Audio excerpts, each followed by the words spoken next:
Zephyr's body, like those of all chrono-weavers, was a marvel of architect bioengineering. Skin that could harden into an impenetrable shell or become transparent to absorb energy. Eyes that could perceive multiple timelines simultaneously. And most importantly, the ability to manipulate localized fields of time itself. Zarkonian fleet detected came another burst of information from the tactical officer, a young weaver named Pulse. They're pursuing a group of refugee ships near Titan. Zephyr's mind expanded, perceiving not just the present moment, but the cascading possibilities of the next few minutes. They saw timelines where the refugees were obliterated, others where the Tempest arrived too late, and a precious few where victory was possible. Plot an intercept course, Zephyr ordered. Prepare for temporal engagement. The Tempest surged forward, its quantum drives bending space around it. In mere moments, they emerged from fold space, directly in the path of the Zarkonian pursuers. Chronocannons charged, Pulse reported, waiting for your command. Zephyr raised a hand, fingers splayed. To an outside observer, what happened next would have been incomprehensible. The space around the Tempest seemed to fracture, shards of time colliding and overlapping. The Zarkonian ships, caught in the temporal maelstrom, began to break apart. Some sections aged thousands of years in seconds, crumbling to dust. Others rewound to a primal state, their biomechanical components devolving into simple organic matter. But the Zarkonians had not been idle in the years since Europa. As their fleet disintegrated, a massive ship at the center of their formation began to glow with an ominous purple light. Entropy spike detected. Nova's alarm pulsed through the neural net. They're attempting to collapse our temporal field. Zephyr gritted their teeth, feeling the strain as they fought to maintain the chrono attack. Divert all power to the temporal shields. We can't let them. Their words were cut short as reality seemed to hiccup. For a fraction of a second, every member of the Tempest's crew experienced a lifetime of possible futures. They saw victories and defeats, the rebirth of Earth and its final destruction, the evolution of humanity into beings of pure energy, and its regression to primitive tribes on forgotten worlds. When the moment passed, the Zarkonian fleet was gone. But so were the refugee ships they'd come to rescue. What happened? Pulse asked, their usual composure shaken. Where did everyone go? Zephyr's mind raced, trying to make sense of the temporal data flooding their synapses. They're scattered, they finally said. The Zarkonian weapon didn't just attack our ship, it fractured time itself in this sector. The refugees? Nova inquired, a note of hope in their mental voice. Spread across multiple timelines, Zephyr replied grimly. Some in the past, some in possible futures. We'll need to track them down one by one. As the crew absorbed this shocking development, an alert pinged through the neural net. An incoming transmission on a frequency they hadn't used in years. This is Dr. Zara Chen of the Mars Resistance. A familiar voice crackled through the comm. To any human forces receiving this message, we found something that could change everything. But we need your help. Zephyr exchanged a look with their officers. Dr. Chen had been one of the few who had chosen to remain fully human after the discovery of the quantum forge, continuing her research in hidden bases across the solar system. Send a response, Zephyr ordered. Let her know we're coming. As the Tempest changed course for Mars, Zephyr couldn't shake the feeling that they were approaching another turning point in this long, strange war. The Chrono Weavers had sacrificed their humanity to fight the Zarkonians on equal footing. But perhaps, just perhaps, the key to final victory lay not in transcending their human nature, but in embracing it. Little did they know that Dr. Chen's discovery would force them to question everything they thought they knew about the war, the architects, and the very nature of reality itself. What the hell was that? She demanded. Tanaka's voice was filled with awe. Admiral, you're not going to believe this. It's Galileo. They've done something. The Zarkonian ships nearest the station, they're just disintegrating. Vega leaned forward, hardly daring to hope. Explain. I can't, ma'am, Tanaka admitted. Our sensors are picking up some kind of energy field emanating from the station. Whatever it is, it's cutting through the Zarkonian bioships like they're not even there. As Vega watched, the Zarkonian fleet began to break formation for the first time since the war began. Ships scattered in every direction, their once perfect coordination shattered. Galileo Station is hailing us, the comm officer announced. Put them through, Vega ordered, her heart pounding. The face of Dr. Evelyn Krause, chief scientist of Project Galileo, appeared on the main view screen. Her eyes were wild with excitement, her hair disheveled. Admiral Vega, Krause exclaimed, we've done it. We've found a way to disrupt the Zarkonian energy fields. Vega leaned forward. How? What did you do? Krause's grin was almost manic. It's brilliant in its simplicity, Admiral. We've been approaching this all wrong, trying to overpower their shields with brute force. But we found a way to create a localized field that, well, to put it simply, it makes that energy shields forget they exist. Vega's mind reeled at the implications. Can we replicate this? Weaponize it? Krause nodded enthusiastically. We're already working on miniaturizing the technology. But Admiral, there's more. This field, it doesn't just affect their shields. It disrupts their entire energy-based technology. Weapons, propulsion, even their hive-mind communication. For the first time in years, Vega felt a glimmer of real hope. Dr. Krause, I think you may have just turned the tide of this war. As if to punctuate her words, another Zarkonian ship dissolved into nothingness as it strayed too close to Galileo's miraculous field. Order all ships to fall back to Galileo, Vega commanded. We need to protect this station at all costs while they refine this technology. As the remnants of her fleet regrouped, Vega allowed herself a small smile. The Zarkonians had been unstoppable, that energy-based technology making them seem like gods among the stars. But humanity had just changed the rules of the game, and for the first time since this war began, Admiral Elena Vega dared to believe that they might just win. Little did she know, this was just the beginning. The true test of humanity's ingenuity and courage lay ahead, in a future where the fate of Earth would rest not on energy weapons or force fields, but on the timeless symbol of human warfare, the sword, Project Excalibur, humanity's desperate gambit. Dr. Zara Chen stood in the cavernous underground laboratory, her eyes fixed on the shimmering blade before her. The sword, if one could call it that, pulsed with an otherworldly energy, its edge seeming to blur and shift as if it couldn't quite decide which reality it belonged to. It's beautiful, breathed Colonel Marcus Hayes, his weathered face illuminated by the sword's glow. But will it work? Zara's lips quirked in a humorless smile. That, Colonel, is the 12 trillion credit question.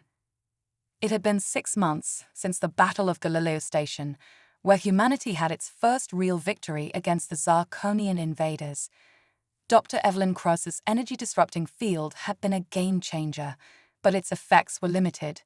The Zarkonians, in their hive-mind efficiency, had quickly adapted their technology to resist the field's effects. Humanity needed a new advantage, and they needed it fast. Enter Project Excalibur.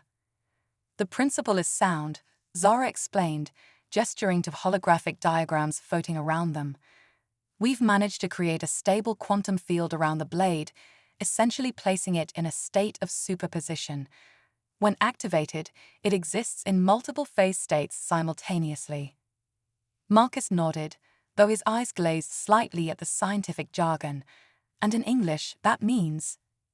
It means, Zara said, picking up the sword with reverence, that this blade can cut through anything. Energy shields, hardened armor, even the Zarkonians' regenerative bioships. To this sword, it's all the same. The Colonel's eyes widened. That's incredible. But why a sword? Why not create, I don't know, quantum bullets or something? Zara's expression turned grim. We tried. The quantum field is incredibly unstable at high velocities. We needed something that could be wielded at close range, something that could maintain the field integrity even under extreme stress. She hefted the sword, its strange lightness belying its power. Plus, there's a psychological factor. The Zarkonians have never encountered melee combat. Their entire strategy revolves around energy weapons and long-range engagements. Imagine their confusion when humans start charging at them with glowing swords. Marcus chuckled, but there was little humor in it. So we're betting the fate of humanity on space knights? It sounds insane. Sometimes, Zara replied softly, insanity is all we have left. Their conversation was interrupted by a thunderous boom that shook the entire facility. Dust rained from the ceiling as warning klaxons began to blare. What the hell was that? Marcus shouted, already reaching for his comm unit. Zara's blood ran cold as she checked the facility's security feeds. Impossible, she whispered. They found us. The main view screen flickered to life, showing a scene of chaos above ground. Zarkonian dropships were descending from the clouds, their biomechanical forms writhing as they disgorged waves of alien soldiers. The secret Project Excalibur base, hidden deep beneath the Martian surface, had somehow been discovered. We need to evacuate, Marcus barbed, already coordinating with security teams. Dr. Chen, grab everything you can. We can't let this technology fall into Zarkonian hands. Zara nodded, her mind racing. The prototypes, the research data, will need at least an hour to. Her words were cut off by another explosion, closer this time. The lights flickered ominously. Marcus grabbed her arm. We don't have an hour, Doctor. We barely have minutes. Take what you can carry and run. Zara looked at the sword in her hands, then at the dozens of prototypes lining the lab walls. A crazy idea began to form. Colonel, she said, her voice steady despite the fear churning in her gut, how many soldiers do we have in the facility? Marcus frowned. Maybe 100. Why? Zara took a deep breath. Because we're not evacuating, we're going to fight. The colonel stared at her as if she'd lost her mind. With what? A handful of conventional weapons against a Zarkonian assault force. Zara hefted the quantum sword, its blade humming with barely contained power. No, with these. Understanding dawned in Marcus's eyes, followed quickly by disbelief. You can't be serious. These are prototypes, untested in actual combat, and none of our people are trained to use them. Then they'll learn fast, Zara replied grimly. She strode to the wall of prototypes, beginning to distribute them to the stunned security personnel who had gathered in the lab. Each of these swords can do the work of an entire platoon.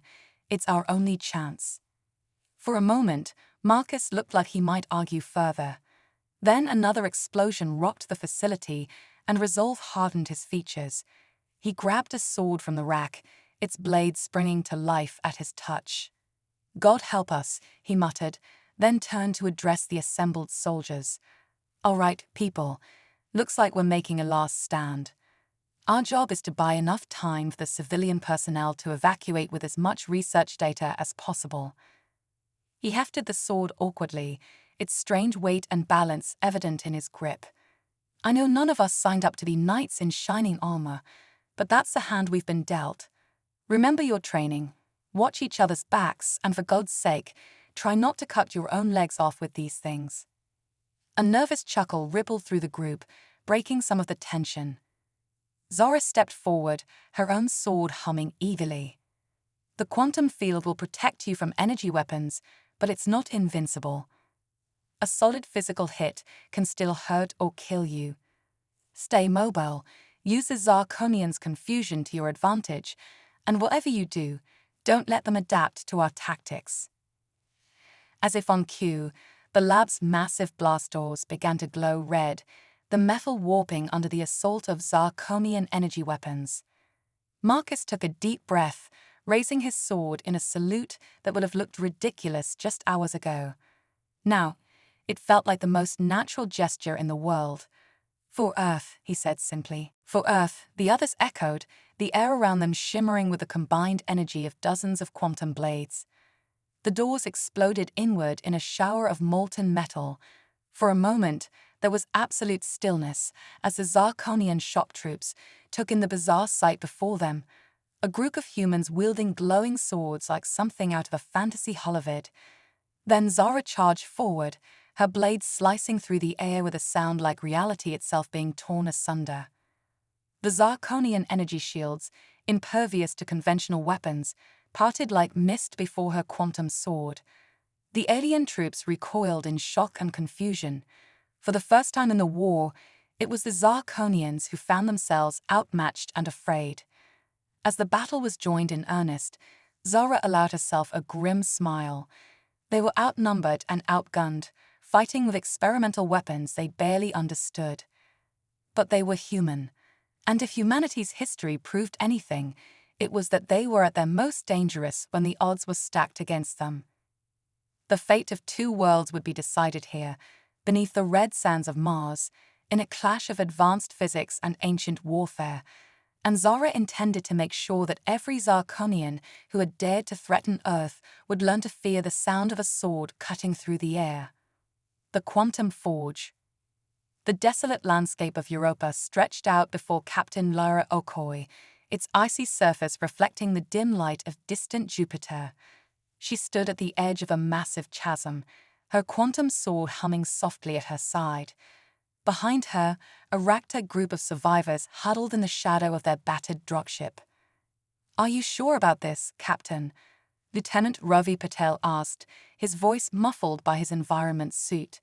The intel could be wrong, or worse, a trap. Lyra's eyes narrowed behind her faceplate. "It's the only lead we have, Ravi. After Mars, after Earth, we need this to be real." The battle beneath the Martian surface had been a Pyrrhic victory. They'd held off the Zarkonian assault long enough for crucial data to be evacuated, but at a terrible cost. And while they'd been fighting for scraps of technology, the main Zarkonian fleet had descended on Earth. Now, their homeworld was a scorched ruin, its surface transformed into alien biomass. Humanity's remnants were scattered across the solar system, clinging to hidden outposts and the shadows of moons. But here, on the frozen wastes of Europa, they had found a glimmer of hope.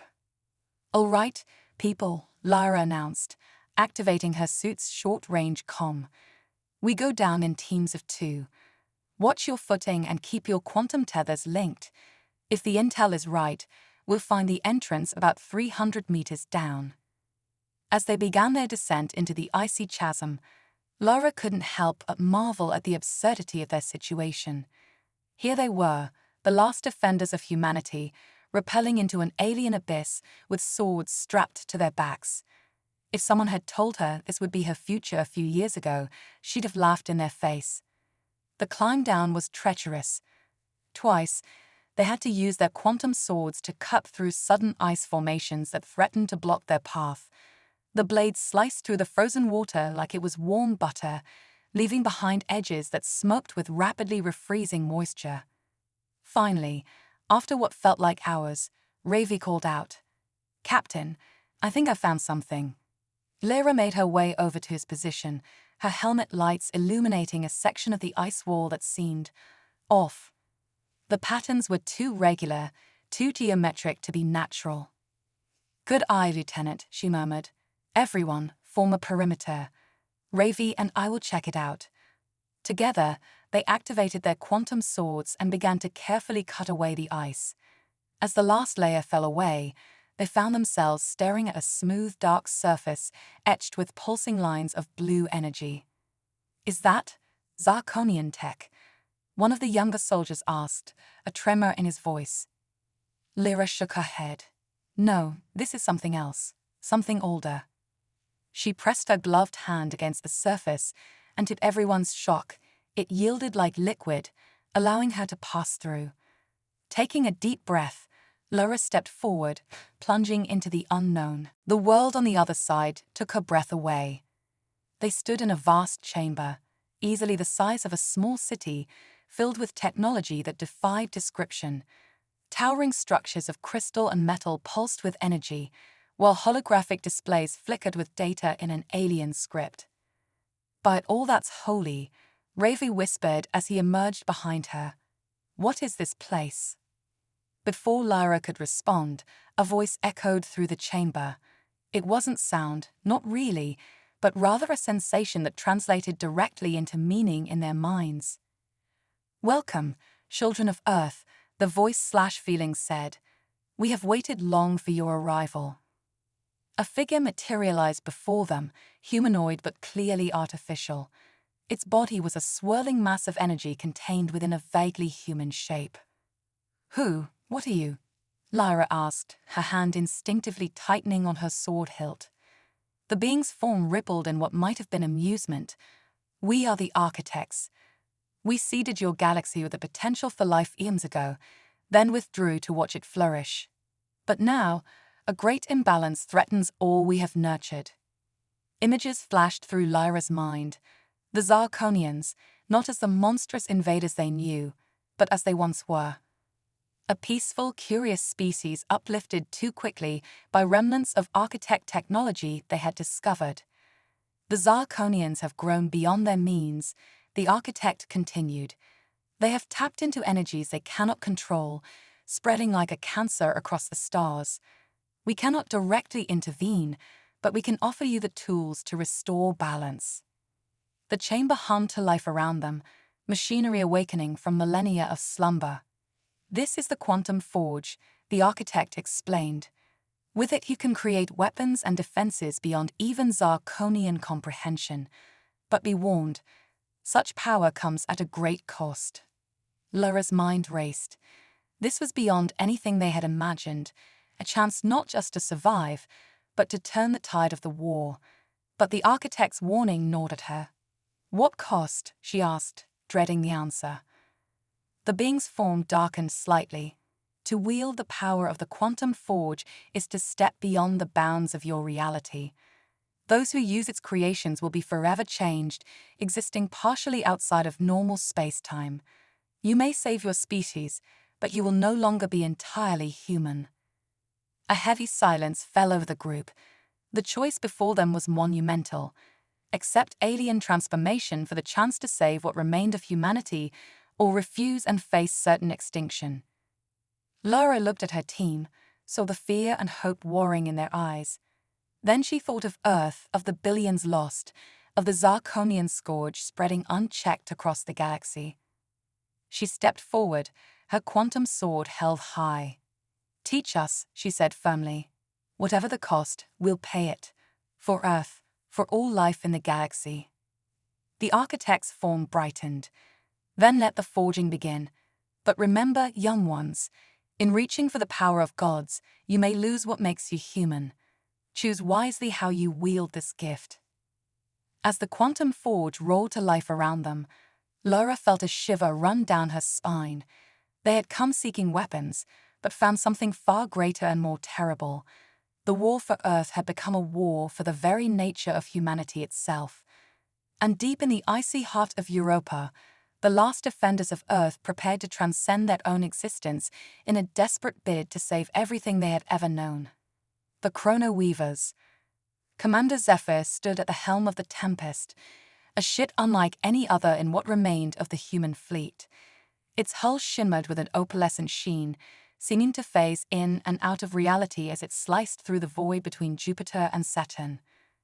"Status report," Zephyr commanded, their voice a harmonic blend that reverberated through the ship's neural interface. Lieutenant Nova's response came not in words, but in a burst of sensory data and emotions that Zephyr's augmented mind instantly processed. The Tempest was operating at peak efficiency, its quantum drives humming in perfect resonance with the fabric of spacetime. It had been 3 years since the discovery of the quantum forge on Europa, 3 years since humanity had taken its great leap into post-human existence.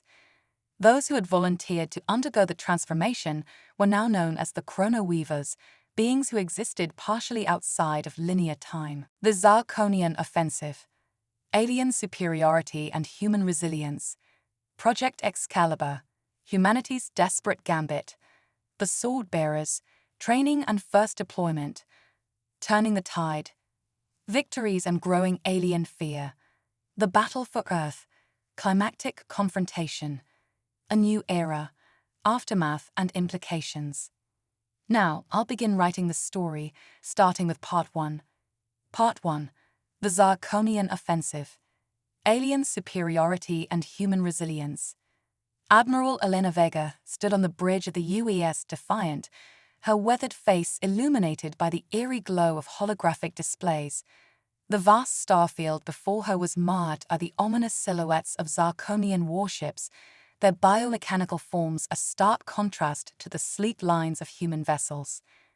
Status report, Vega barked, her voice steady despite the weight of impending doom. Lieutenant Commander Akira Tanaka's fingers danced across his console. Not good, Admiral. The Zarkonian fleet outnumbers us 3-1. Their energy shields are still impenetrable to our weapons, and their plasma cannons are tearing through our defenses like tissue paper. Vega's jaw clenched. For 2 years, humanity had been on the defensive, pushed back from colony after colony by the relentless Zarkonian war machine. The aliens' technology was centuries beyond Earth's most advanced systems, and their hive-mind consciousness allowed for tactics and coordination that no human fleet could match.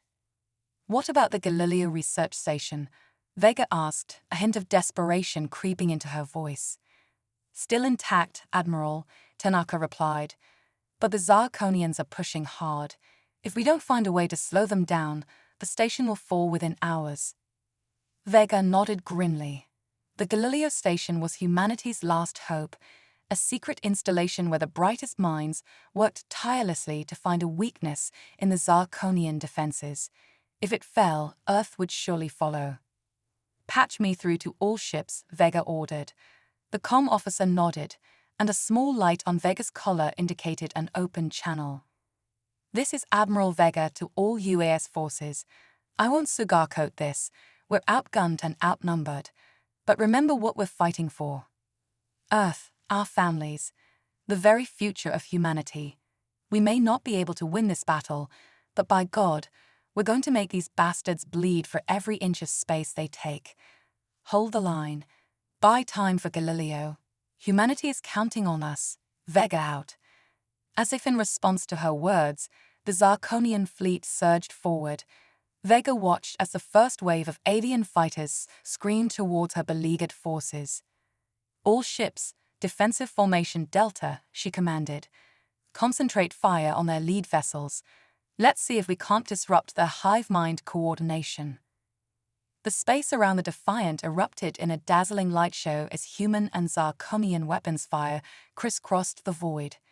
Vega's heart swelled with pride as she watched her outnumbered forces fight with a ferocity born of desperation.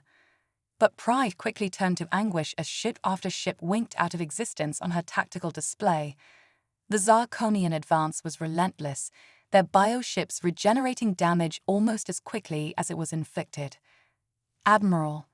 Tanaka's voice cut through the chaos. The Zarkonians have broken through our left flank.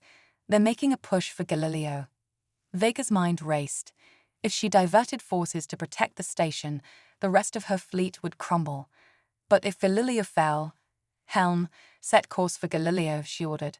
All power to engines and forward shields. We're going to plug that gap ourselves. The Defiant lurched as it accelerated, plunging into the heart of the Zarkonian assault force. Vega gripped her command chair as the ship shuddered under enemy fire. Ma'am, the tactical officer shouted, our shields are down to 30%. We can't take much more of this. Vega opened her mouth to respond when a brilliant flash of light flooded the bridge. For a moment, she feared the Defiant had been hit.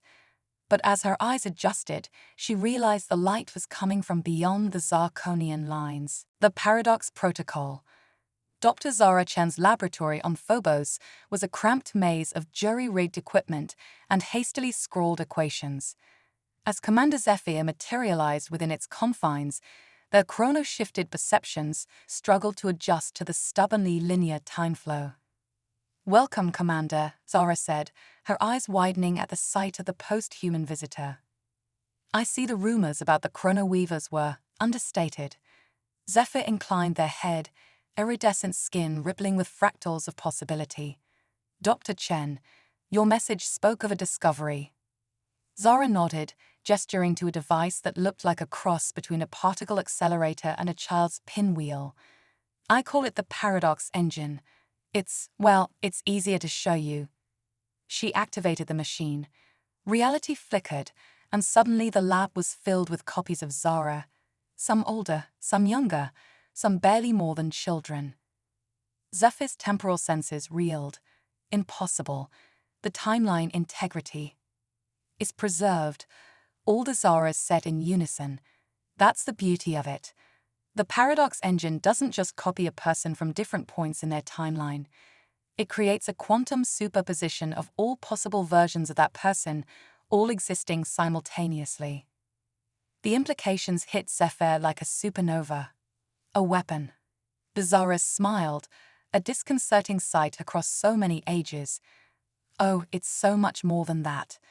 Imagine an army where every soldier is simultaneously a raw recruit, a seasoned veteran, and everything in between. Imagine scientists with the cumulative knowledge of every version of themselves across infinite timelines. The strategic advantages would be incalculable," Zephyr mused. "Precisely," the eldest Zara said. "But there's a catch. The paradox engine can't run indefinitely. Eventually, the timelines snap back like a rubber band."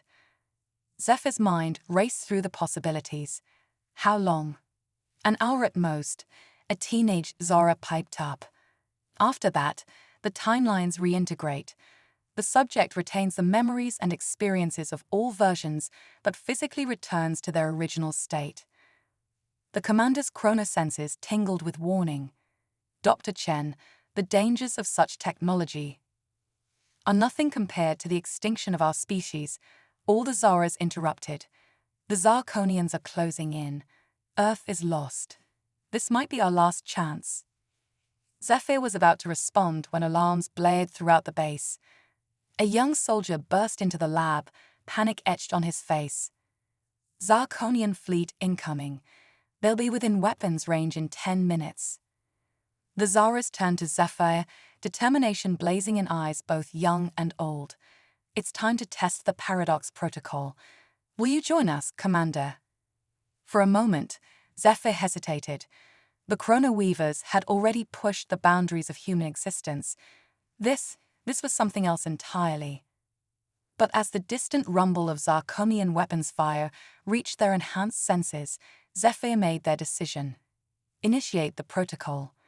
The paradox engine hummed to life, its energies washing over Zephyr.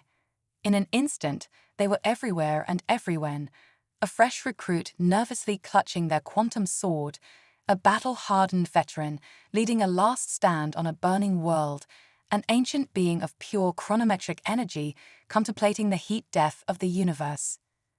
As the knowledge and experience of countless lifetimes flooded their consciousness, Zephyr felt their grip on linear reality slipping. They were all of these cells, and none of them a living quantum uncertainty given form and purpose. The young soldier's eyes widened in awe. "Commander, are you all right?" Zephyr turned to him, their form shifting between states of being like a living hologram. When they spoke, it was with the voices of 1,000 lifetimes. "Ready, all defenders. It's time to show the Zarkonians what humanity is truly capable of." As they strode from the lab, Zephyr's mind expanded beyond the confines of Phobos, beyond the solar system, touching the very edges of the galaxy. They saw the strands of time and space like a vast cosmic tapestry, and for the first time, they understood how to weave it to their will. The Zarkonian fleet approached, their biomechanical ships bristling with weapons that could shatter planets. But as they entered weapons range, they found not a beleaguered human outpost, but a maelstrom of temporal energy that defied comprehension. Phobos itself seemed to blur, existing in multiple states simultaneously. Weapons fire from the Zarkonian ships passed harmlessly through regions where the moon hadn't yet formed, while other shots were intercepted by defenses that wouldn't be built for centuries. And at the heart of it all stood Zephyr and the paradox-enhanced defenders of humanity.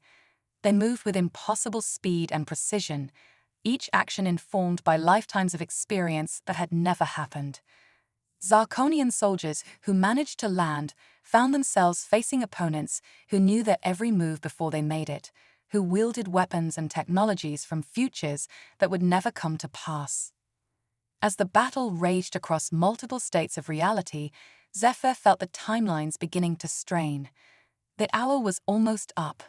With a thought, they reached out across the paradox field, touching the minds of every defender. For Earth, they said, that a voice echoing across past, present, and future.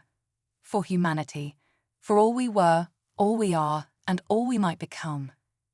With a final, reality-shaking surge, the defenders of Phobos unleashed the full power of the Paradox Protocol.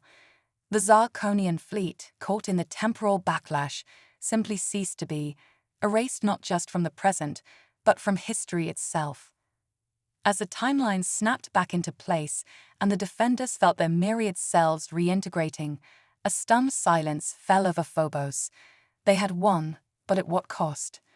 And what would this victory mean for the future of the war and for humanity itself? Zephyr, their form finally settling into a singular state, turned to Dr. Chen.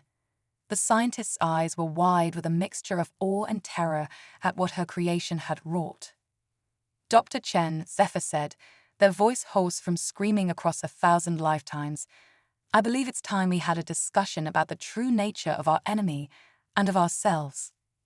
As the implications of their victory began to sink in, one thing became clear. The war against the Zarkonians had entered a new phase, one where the very fabric of reality itself was up for grabs. And humanity, for better or worse, would never be the same again. The Mobius Gambit, the war room of the Nexus, humanity's last stronghold, pulsed with an eerie, multidimensional light. Commander Zephyr stood at its center, their form a constantly shifting amalgam of past and future selves. Around them, holographic displays showed the desperate state of the conflict. Earth a wasteland, colonies falling one by one, the Zarkonian biomass consuming entire star systems. Dr. Zara Chen, now a flickering quantum ghost after repeated exposure to the paradox engine, materialized beside Zephyr. The architect's warning, she said, her voice echoing across multiple timelines. We've become the very thing we sought to destroy. Zephyr nodded grimly. The Paradox Protocol had given them an edge, but at a terrible cost. Humanity was winning battles but losing its soul. The line between them and the Zarkonians was blurring with each reality-warping engagement. There has to be another way, Zephyr mused, their myriad cells contemplating countless strategies simultaneously. Suddenly, the air shimmered, and a being of pure energy appeared, an architect more ancient and powerful than any they'd encountered before. You stand at a crossroads, the architect's thoughts resonated in their minds. The path you've chosen leads only to mutual annihilation, but there is an alternative, though it requires a sacrifice greater than any you've made before. The being gestured, and the war room transformed. They stood now in a vast, impossible space, a room that was simultaneously the bridge of a starship, a primordial ocean, and the swirling heart of a galaxy. Behold the Mobius continuum, the architect said. A realm where time is not a line, but an endless loop. Here cause and effect are one, beginning and end simultaneous. Understanding dawned in Zephyr's multifaceted mind. You're suggesting we move the entire war here. But how would that solve anything? The architect's form pulsed. In the Mobius continuum, victory and defeat occur in the same instant. The war would be ever-present, yet eternally resolved. A perfect stalemate.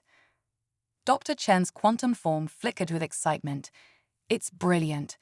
Both sides would be locked in an eternal struggle, but without the ability to truly destroy each other. The galaxy would be safe. But Zephyr saw the catch. We'd be trapped here, forever. The architect nodded solemnly. Your sacrifice will ensure the survival of both species and the protection of all life in the galaxy. But yes, you would become guardians of this realm, forever vigilant, forever at war, yet forever at peace. The weight of the decision pressed down on Zephyr. They expanded their consciousness, touching the minds of every human left in the galaxy. In an instant, a referendum was held across time and space. The response was overwhelming.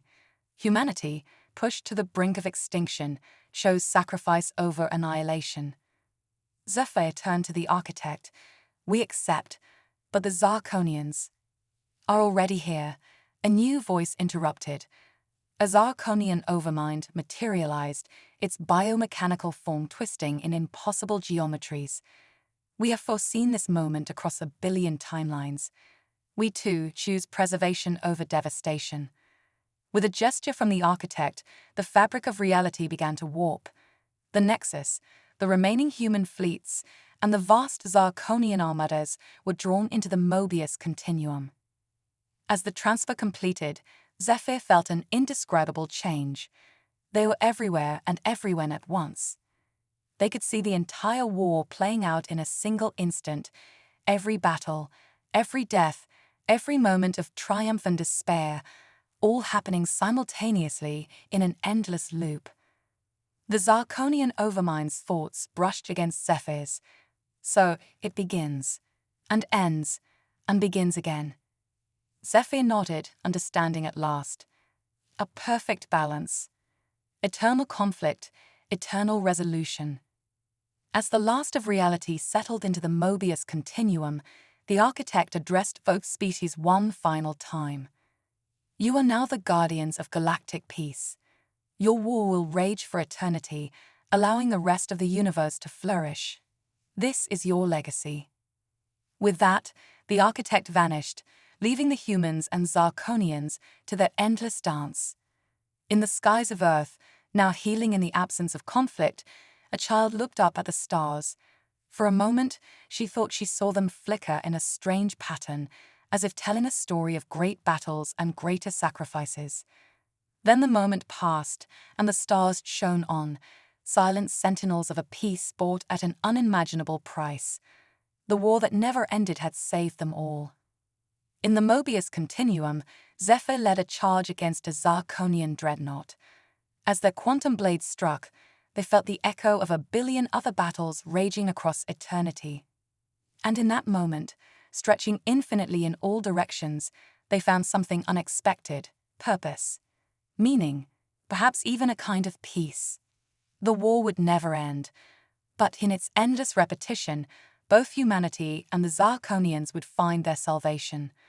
Their eternal struggle would become a cosmic legend, a tale of sacrifice whispered across the galaxies. And in the endless now of the Mobius continuum, Zephyr allowed themselves a smile. They had not won, they had not lost. They had transcended victory and defeat to become something greater, custodians of a hard-won, everlasting peace. The story of humanity's great war had no beginning, and it would have no end. And in that beautiful, terrible symmetry, the universe found its balance at last. The end.